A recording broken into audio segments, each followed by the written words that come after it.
Bab 318. Warisan trik pengelabuan. Di hadapan puluhan ahli tingkat puncak ini, ekspresi Sheila menjadi sangat serius. Dia memegang erat tangan Xander. Sheila tahu bahwa mereka berdua tidak akan bisa menandingi orang-orang di depan mereka. Hanya saja, dia sama sekali tidak takut. Paling-paling mereka hanya akan kehilangan nyawa.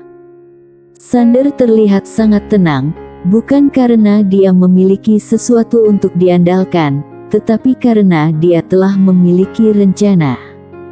Dia memiliki 3 cara bertarung. Pertama, jika bisa menang, tanpa basa-basi dia akan langsung bertarung. Kedua, jika tidak bisa menang, dia akan coba bicara dahulu, baru kemudian bertarung.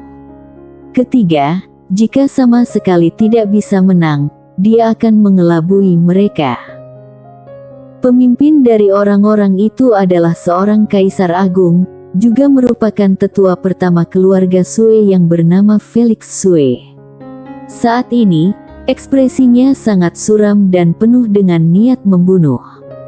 Memukul putra mahkota keluarga Sui, bahkan berani merebut tunangannya. Ini adalah penghinaan terang-terangan terhadap keluarga Sui. Kapan keluarga Sui pernah menerima penghinaan sedemikian besar? Felix melihat Xander. Ketika hendak bicara, pada saat itu Xander tiba-tiba melangkah maju dan berseru emosi, "Kalian berani sekali." Felix dan yang lainnya langsung terpaku. Sheila juga terkejut dengan teriakan Xander. Dia memandangnya dengan tercengang. Xander menatap Felix, lalu tersenyum dingin. "Kalian beraninya mengejar dan ingin membunuhku. Siapa yang memberi kalian nyali?" Mendengar kata-kata Xander, Felix segera terlihat muram. Orang-orang di belakangnya hendak bertindak, tetapi dia menghentikan mereka. Felix menatap Xander dengan tajam, lalu bertanya, "Siapa kamu?"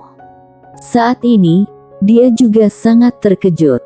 Anak ini terlalu arogan, mungkin memang ada orang yang mendukungnya di belakang. Xander tidak berbasa-basi dan langsung melepaskan auranya yang kuat. Bam! Begitu aura Dewa Budonya dipancarkan, raut wajah Felix dan yang lainnya berubah secara dramatis. Felix tampak ketakutan. Dia berkata dengan gemetar, "Kamu, aura bela dirimu, apa kamu ahli sekte Wu?" Xander mengejek, "Pergi sana." Mendengar kata-kata Xander, Felix dan yang lainnya marah dan takut. Felix langsung berkata, "Maaf mengganggu." Setelah berkata demikian, dia dan ahli keluarga Sui lainnya segera pergi.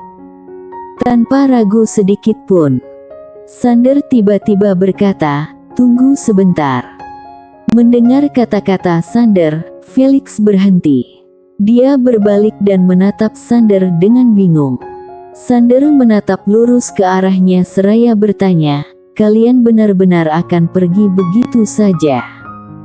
Felix bertanya dengan suara rendah, "Apa maksudmu?"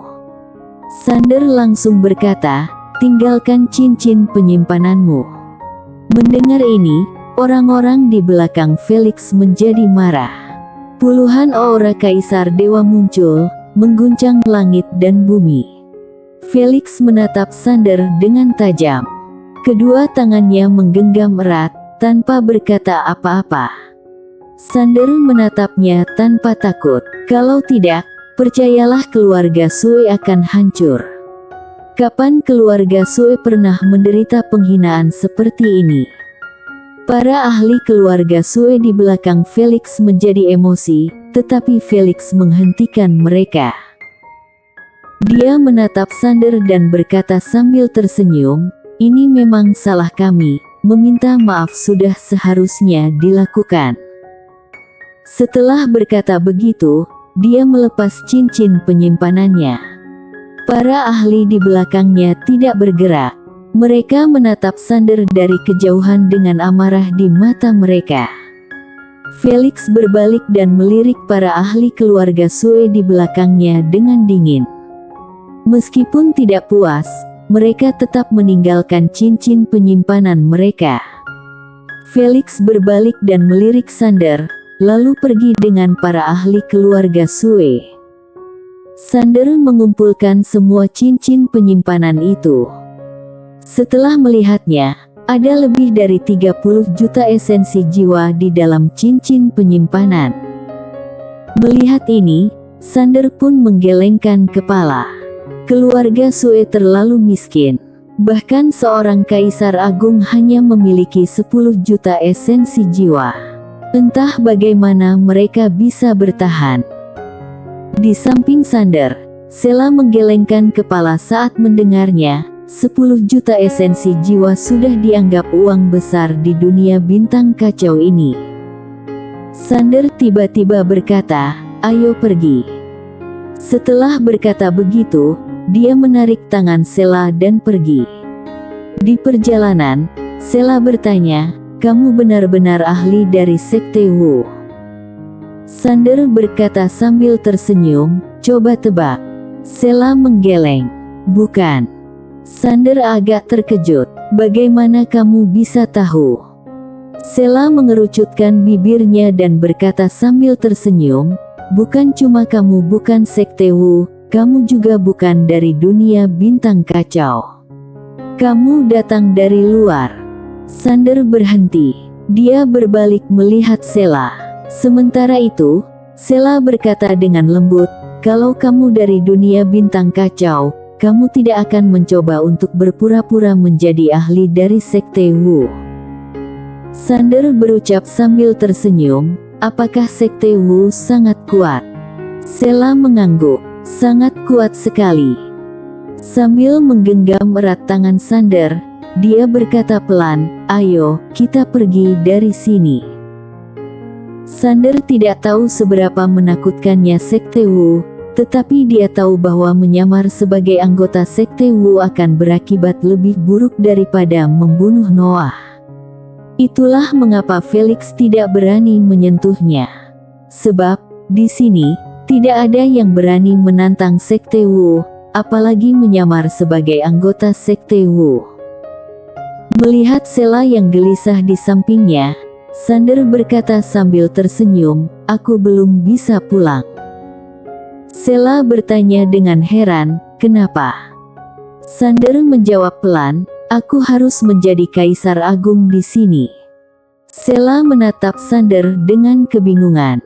"Apakah kamu seorang tuan muda yang turun dari gunung untuk berkultivasi?" Sander tertawa mendengarnya. "Bisa dibilang begitu." Sela sedikit menunduk. Setelah terdiam sejenak, dia bertanya, "Bagaimana kekuatan keluargamu?" Sander berkedip, "Cukup baik." Sela memutar mata ke arahnya, tetapi tidak mengatakan apapun. Sander berkata dengan serius, "Pria tua itu tidak bodoh.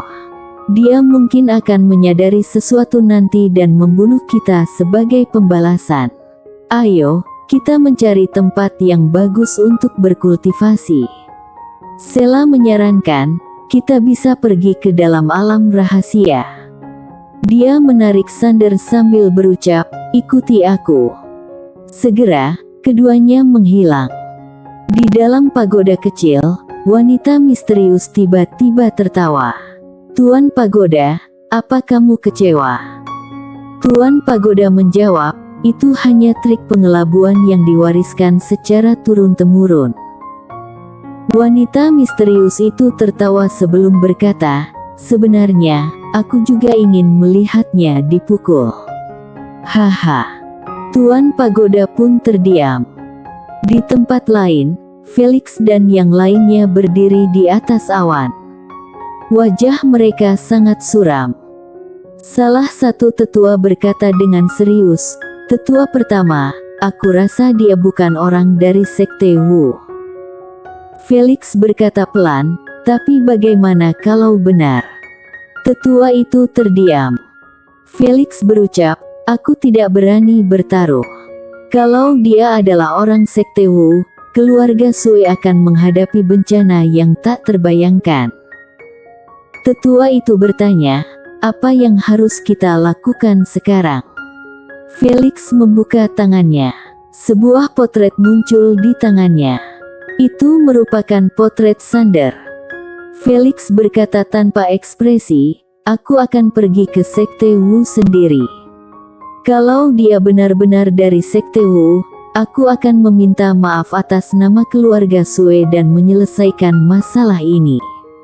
Kalau bukan, dia menunjukkan kebencian di matanya, lalu melanjutkan, meskipun Kaisar Agung bangkit kembali, dia juga tidak akan selamat. Usai berkata demikian, dia langsung berubah menjadi cahaya dan menghilang. Di kediaman Nangong, Sandra duduk di dalam aula. Di depannya, Sonic sedang melaporkan sesuatu. Setelah beberapa saat, Sandra memicingkan mata sambil berkata, kamu bilang dia bukan hanya Kaisar Pedang Agung, tapi juga Dewa Budo. Sonic mengangguk, ya. Sandra tampak mengepalkan tangannya perlahan.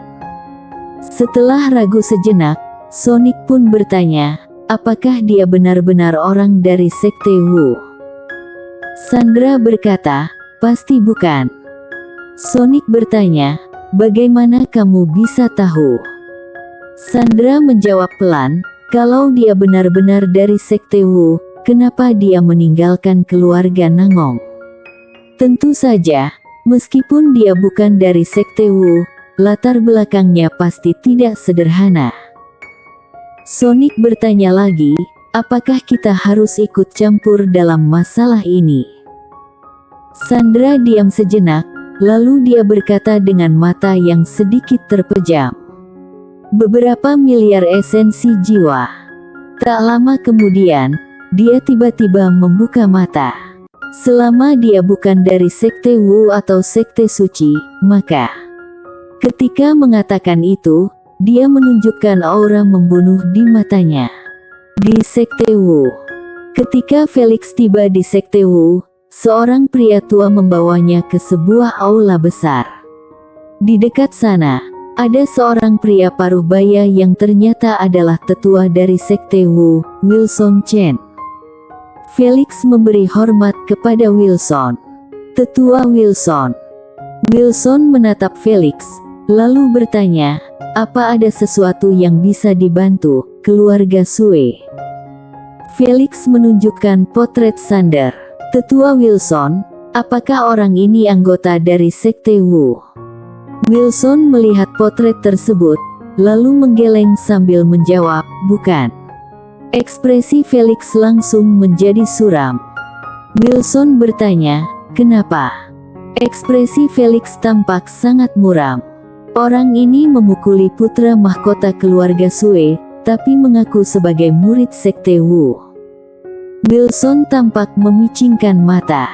Mengaku sebagai murid Sekte Wu, kamu yakin? Felix segera menjawab, sangat yakin. Kalau tidak, aku tidak akan datang ke Sekte Wu untuk memastikannya sendiri. Wilson pun tersenyum, berani sekali dia berpura-pura menjadi murid Sekte Wu. Menarik. Felix melirik Wilson, lalu berkata, karena sudah dipastikan dia bukan murid Sekte Wu, aku akan pergi. Wilson berkata sambil mengangguk, silakan. Felix memberi hormat dan langsung pergi. Setelah keluar dari aula, Felix terlihat sangat marah. Dia telah ditipu. Sialan. Felix sangat marah hingga hatinya hampir meledak. Dia melompat dan menghilang dalam sinar cahaya di langit. Ketika dia meninggalkan Sekte Wu, energi ganas dan marah meletus dari tubuhnya hingga mengguncang alam semesta. Sekte Wu. Setelah Felix pergi, seorang pemuda berjubah ungu masuk ke dalam aula. Dia memberi hormat kepada Wilson. Guru. Wilson berkata, barusan, ada orang dari keluarga Sue yang bilang ada orang yang mengaku menjadi murid Sekte Wu. Pemuda itu terkejut. mengaku menjadi murid Sekte Wu. Wilson tampak tersenyum, bagaimana pendapatmu? Pemuda itu terdiam sejenak, lalu berkata, keluarga Sue seharusnya tidak berani menipu Sekte Wu, jadi sepertinya benar ada seseorang yang mengaku menjadi murid Sekte Wu. Karena dia berani mengaku menjadi murid Sekte Wu, dia mungkin memiliki alasan tertentu. Wilson mengangguk. Benar. Pemuda itu menatap Wilson. Apakah guru ingin aku pergi dan menyelidikinya? Wilson mengangguk sedikit. Pemuda itu pun memberi hormat. Baiklah. Dia hampir berbalik untuk pergi, tetapi tiba-tiba Wilson tersenyum. Treven, setelah kamu menemukannya, apa rencanamu? Pria bernama Treven Tian itu berpikir sejenak, lalu berkata, pertama, aku akan menyelidiki kebenaran di balik semua ini, alasan dia berpura-pura menjadi murid Sekte Wu. Kedua, apakah dia melakukan kejahatan dengan mengatasnamakan Sekte Wu? Ketiga, kalau dia tidak melakukan kejahatan dengan mengatasnamakan Sekte Wu dan hanya untuk melindungi dirinya sendiri, juga memiliki bakat luar biasa, kenapa tidak kita terima saja menjadi murid Sekte Wu? Bersambung.